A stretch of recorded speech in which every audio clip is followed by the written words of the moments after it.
Today's organizational topic is, are you a one deep organization, or are you supported by groups that are one deep? So if you've ever read the Phoenix Project, one of the initial starting points was there was one person who was on critical path for a tech group.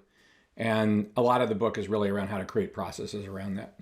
But in general, you can have an issue with organizations where you have groups that are one deep.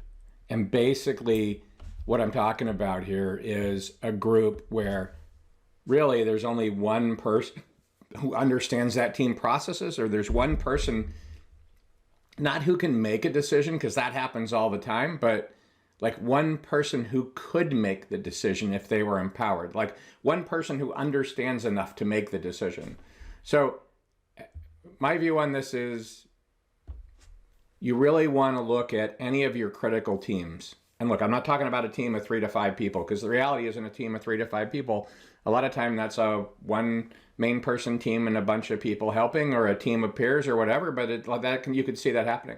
But I've seen it where people had entire departments of 50 people where really there was one person who, if you wanted it done right, or you wanted to know why something was done, you went to that one person. And so the question is, can you survive and thrive with an organization like that? And I think the answer is you can survive, but it's hard to thrive. So how can you get around that? You need to plan for people leaving, right? Like there's this notion that in some companies, some people are never going to leave.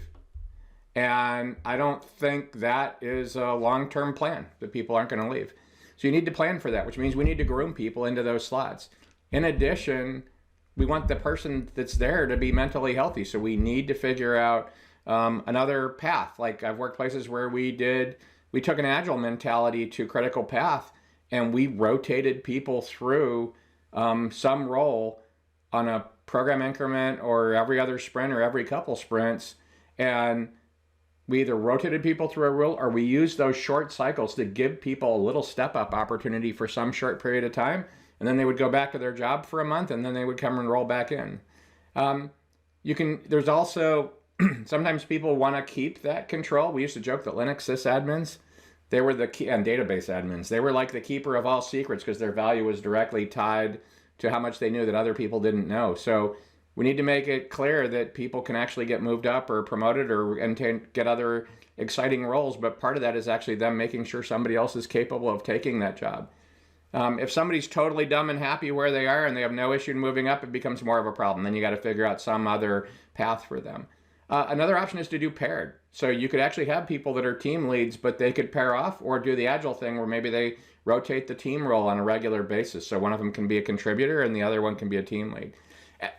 I don't really know what the right answer for this. The key thing I think really is recognize where in your organization you're one deep, and then figure out how you can fix that to make that happen, to make it where that's no longer a problem.